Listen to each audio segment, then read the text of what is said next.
ఒకటి కాదు, రెండు కాదు, రోజు ఇదే పరిస్థితి ఉన్నది. మహిళల మీద అత్యాచారాలు జరుగుతూ ఉన్నాయి. చర్చలతో జరపాల్సినటువంటి కార్యక్రమము కలెక్టర్ మీద దాడుల వరకు తెచ్చింది ప్రభుత్వం. ఏ ఫ్యాక్టరీ పెట్టాలన్నా, ఎక్కడ భూసేకరణ చేయాలన్నా రాష్ట్ర ప్రభుత్వ బాధ్యత అది. రైతులతో ఒకటి కాకపోతే 2 సార్లు, 2 కాకపోతే 3 సార్లు చర్చలు జరపాలి. మంత్రుల టీమ్స్ ఏర్పాటు చేయాలి. రైతులతో మాట్లాడి వాళ్ళ ఆవేదన అర్థం చేసుకుని భూసేకరణ చేయాలి, తప్పులేదు. ముఖ్యమంత్రి గారు సొంత కాన్స్టిట్యున్సీలోనే భూసేకరణ సంబంధించి కలెక్టర్ మీద దాడి జరగడము, రైతుల మీద కేసులు పెట్టడము, జైలుకు పంపించడము, ఎక్కడ పోతుంది ప్రభుత్వం అని అడుగుతా ఉన్నాను. ఇదా తెలంగాణ సమాజం కోరుకున్నటువంటి నూతన తెలంగాణ? శాంతి భద్రతలు పూర్తిగా వైఫల్యం జరుగుతా ఉన్నాయి. జీతాలు ఇవ్వలేనటువంటి పరిస్థితి ఉన్నది.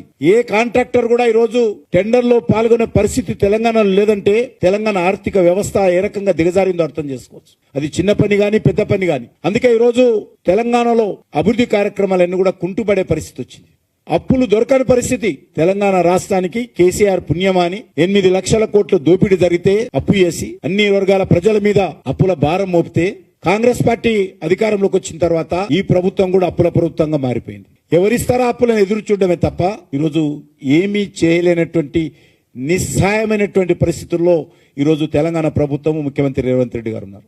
తెలంగాణ ప్రజల బతుకును ఈరోజు నడి రోడ్డున కేసీఆర్, రేవంత్ రెడ్డి వదిలేసిపోయే పరిస్థితి ఏర్పడింది. వీళ్ళ మాటల కారణంగా, వీళ్ళ అనాలోచిత చర్యల కారణంగా, వీళ్ళ ఓటు బ్యాంకు రాజకీయాల కారణంగా ఈరోజు తెలంగాణ డెవలప్మెంట్ కుంటుపడే ప్రమాదం ఏర్పడింది. రియల్ ఎస్టేట్ రంగం కుదేలైపోయింది. వ్యాపార రంగం విశ్వాసం లేకుండా పోయింది. పెట్టుబడులు వచ్చే పరిస్థితి లేదు. గతంలో చిత్తశుద్ధితో టీఆర్ఎస్ ప్రభుత్వం పనిచేయలేదు. కాంగ్రెస్ డిఎన్ఏలోనే చిత్తశుద్ధి అనేది లేదు. టీఆర్ఎస్ కూడా కాంగ్రెస్ నుంచే పుట్టింది కాబట్టి, టీఆర్ఎస్ అధినేత కూడా నాటి కాంగ్రెస్ పార్టీ నాయకుడే కాబట్టి ఈ 2 పార్టీల డిఎన్ఏ ఒకటే. మా వైఫల్యాల జోలికి మీరు వెళ్ళకండి, మీ వైఫల్యాల జోలికి మేము వెళ్ళము. మీరు మమ్మల్ని తిట్టినట్టు డూ ఫైటింగ్ చేయండి, మేము మీతో తిట్టినట్టు డూ ఫైటింగ్ చేస్తాము.